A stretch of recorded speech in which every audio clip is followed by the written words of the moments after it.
I have to dramatically disagree with my colleague, Ms. Crockett, who used data and statistics and facts to claim that this is the least productive Congress in modern history. First of all, this Congress removed the Speaker, okay, which has never happened in the history of the Republic. That's clearly that's a big accomplishment in the 118th.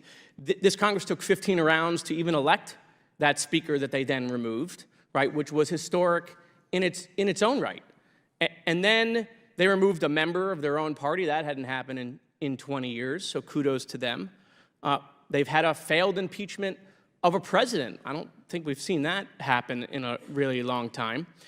This Congress did impeach a cabinet secretary, though, without meeting any constitutional threshold. We haven't seen that happen in 150 years. This Congress wants to hold Merrick Garland in contempt and then possibly arrest him. I don't think we've ever seen that in the history of the Republic. We've seen a failed motion to vacate to remove a second Speaker. Again, history in the 118th. And who could forget that this Congress, on behalf of the American people, saved gas stoves and ovens and toasters and blenders and dishwashers from the communist grip of energy standards. So I think Ms. Crockett was pointing out that this is least productive. These seem to be accomplishments on behalf of the American people that are clearly historic and may never be repeated in another Congress. I was not here, but I saw a member of this committee questioned whether or not you represent science. Do you represent science, Mr. Fauci?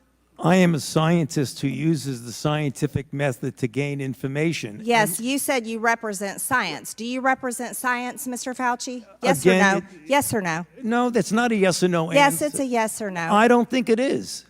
Okay, well, we'll take that as a you don't know what you represent. I just want you to know most Americans don't think she represents Congress. Dr. Fauci, you talked about how, we live in partisan times, a lot of misinformation, and, colleagues on this body said, you should be, charged and found guilty. Of course, the only one that's happened to is your former boss.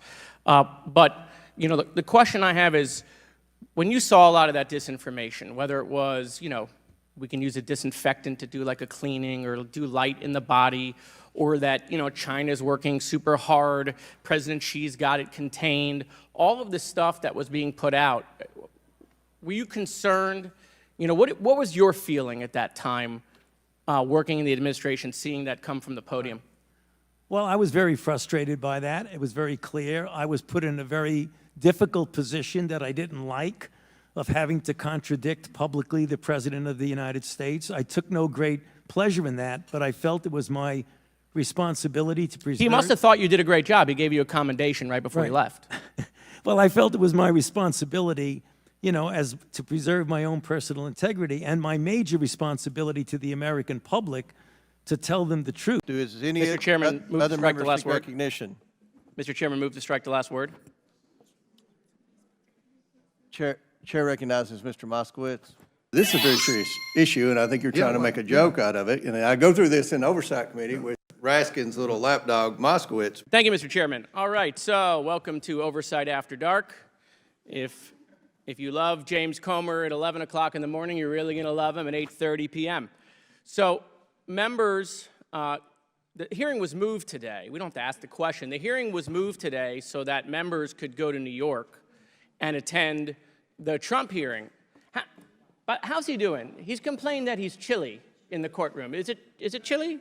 Is it chilly? Will the gentleman yield? No, I'll assume it's He's chilly. doing very good. Okay, good. What's it going to take to get you comfortable to ask your friend Chairman Jordan sitting next to you when we're going to schedule impeachment? So we'll do it again. Ready? How about June, July, September?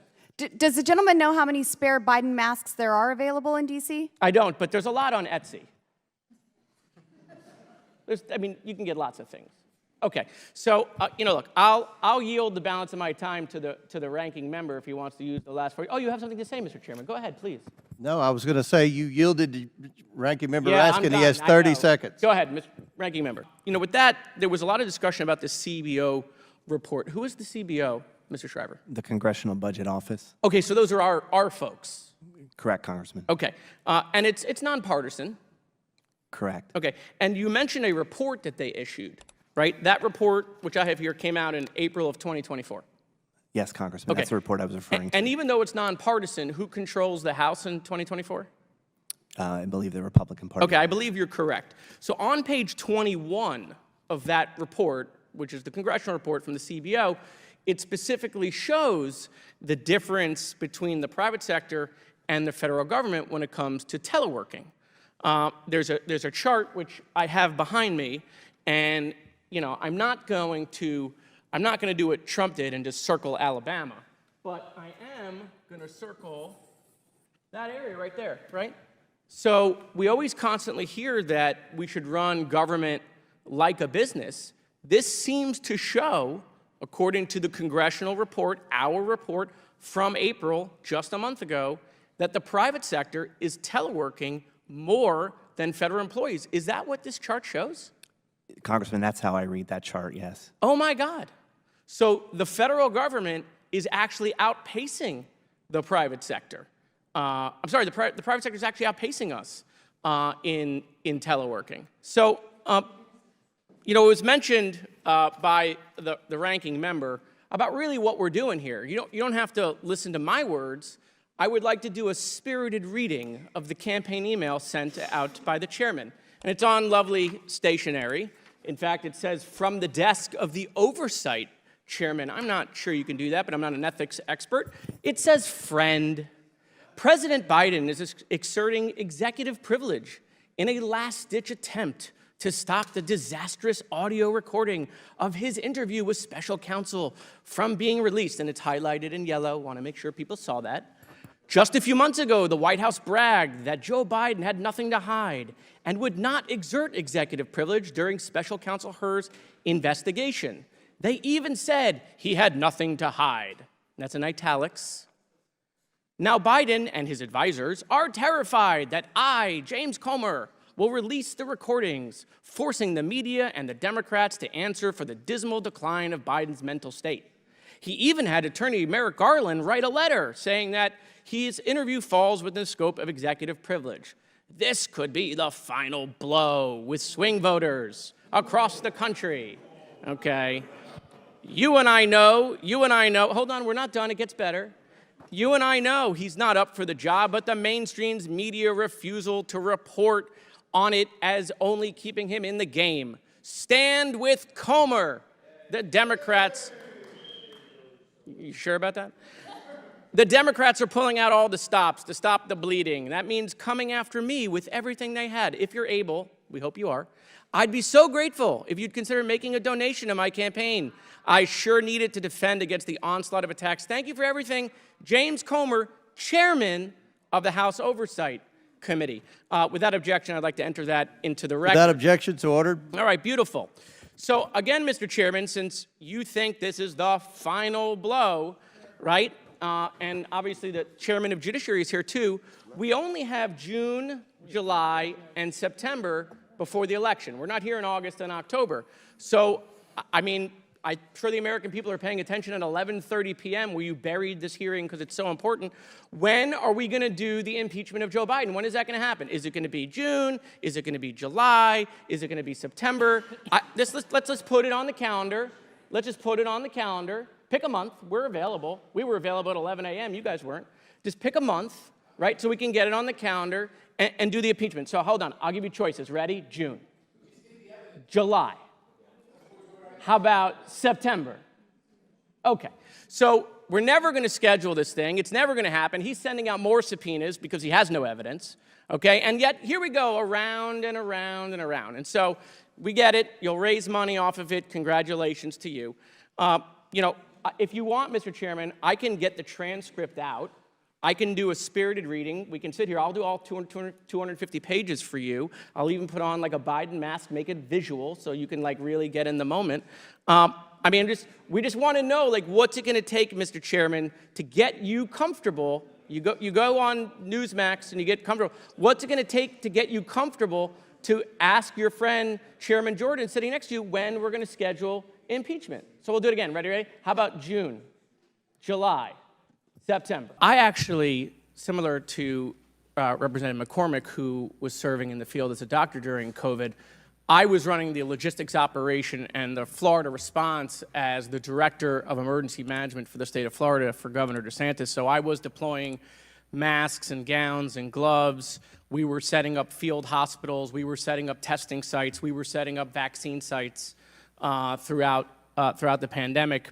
And the one thing that became clear to me as a country is we were not prepared.